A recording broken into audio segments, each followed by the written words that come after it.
your home. Thank you. Yeah, thank you very much for having me. I really appreciate it.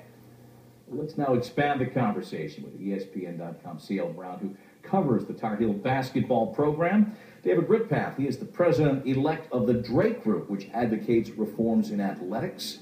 Paul Barrett of Bloomberg has called Carolina's attempt to limit blame for the academic fraud to one department chairman, quote, ludicrous.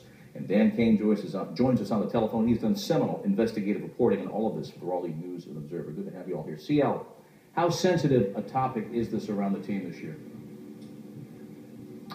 I think the team, the players are pretty much insulated from it. I think, if anything, it's been one more issue that Coach Roy Williams has had to address. Of course, they started the year with both P.J. Hairston and Leslie McDonald, their eligibility kind of in flux. So it's kind of been a tough year for Roy Williams, and it's something that he's repeated throughout this season so far, that just this is the most frustrating and difficult season he's had to deal with as a head coach. David Ritpath, this is almost the raison d'etre for the Drake Group, at least on paper. What you just heard and what you know about this Carolina situation, which has been around for a number of years, what's your take on where we stand on it right now? Well, where we are right now, Bob, is, obviously we admire the courage of Mary Willingham to bring this forward. I think the issue that we have from an academic perspective is that we want academic integrity and the chance for everyone to have a shot at a real education, not a manufactured education, just to maintain eligibility. That's the core issue. Beyond that, we have a serious problem with the NCAA looking away when they have punished others for much less academic fraud and much less of a direct involvement or indirect involvement, if you will, from the athletic department. I think Dan Kane has done wonderful work in establishing those links, and I think it's shameful. It's shameful that Mark Emmert, the new director of enforcement, John Duncan, that they have not taken action to investigate the academic fraud at North Carolina and have accepted what I would agree with Mary on the whitewashed reports of North Carolina as gospel, and basically saying no NCAA violations have been committed. I was part of academic fraud cases where it was determined by the NCAA there was academic fraud for much, much less. Dan Kane on the telephone, what are the questions about the independence of the school's own look into this and the fact that they did label it an academic, not an athletic scandal? Well, I think one of the biggest questions had to do with a claim that was repeated several times in that report that said that the athletic officials had actually had questions about these classes and twice brought them to a faculty committee on athletics. And this was in that report, I think, about, 6 or 7 times. And, we checked into that. And what we found was that none of the members that we talked to on that committee during those years had any recollection of that ever happening, of athletic officials coming to them and saying, we got these questions, these classes in this department. And why is that important? Well, because, this report that we're talking about basically claimed that, the faculty committee had told the athletic officials, you don't question how a class is taught.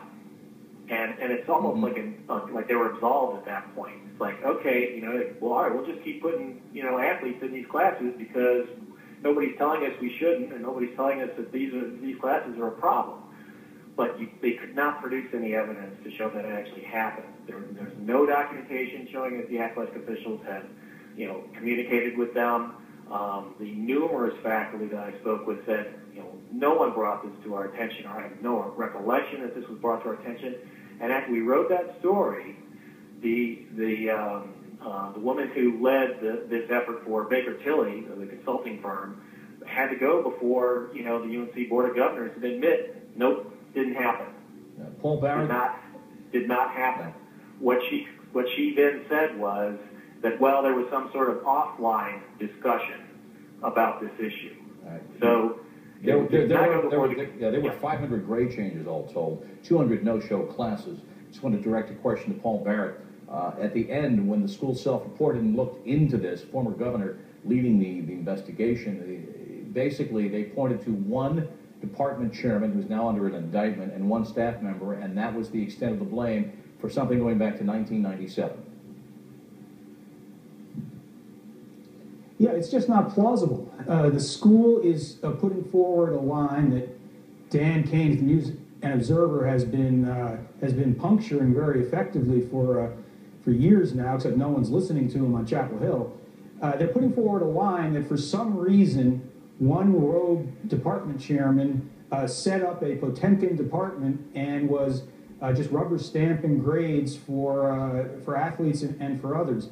It makes no sense, and I think now that this man has been criminally indicted, charged with defrauding the school as if he was pulling one over on UNC, I think we're going to see this ex-scholar turn around and explain finally who it was in the athletic department that was leaning on him to sponsor these phony classes. David, how plausible do you find that explanation that from 1997 through the late first decade of this new century, it's one staff member, one chairman, 500 grade changes? It stretches the limits of any credibility for one of our best public institutions to say that, Bob. I think based upon my knowledge and experience, to think that the level of fraud with the high percentage of athletes that were in those classes had no involvement with the athletic department or no coordination with the athletic department is, I guess, anything we just possible, heard but it's not even Mary close to Willingham being say plausible. basically that she was directing players to those classes. Absolutely. I think, Mary, I think the evidence is very clear. Dan Kane and the News Observer, again, they brought up great emails and other things that showed there was discussions.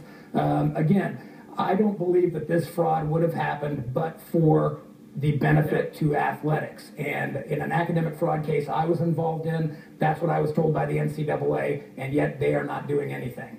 CL, the state of this program right now, 0-3 in the ACC, all this covering. Yeah, the kids are insulated from it, but Roy Williams still facing questions. Yeah, and there are no easy answers for this team. I think that the players right now are just kind of questioning themselves. They have a week off between the loss that they just had to Syracuse on Saturday before they play again against Boston College.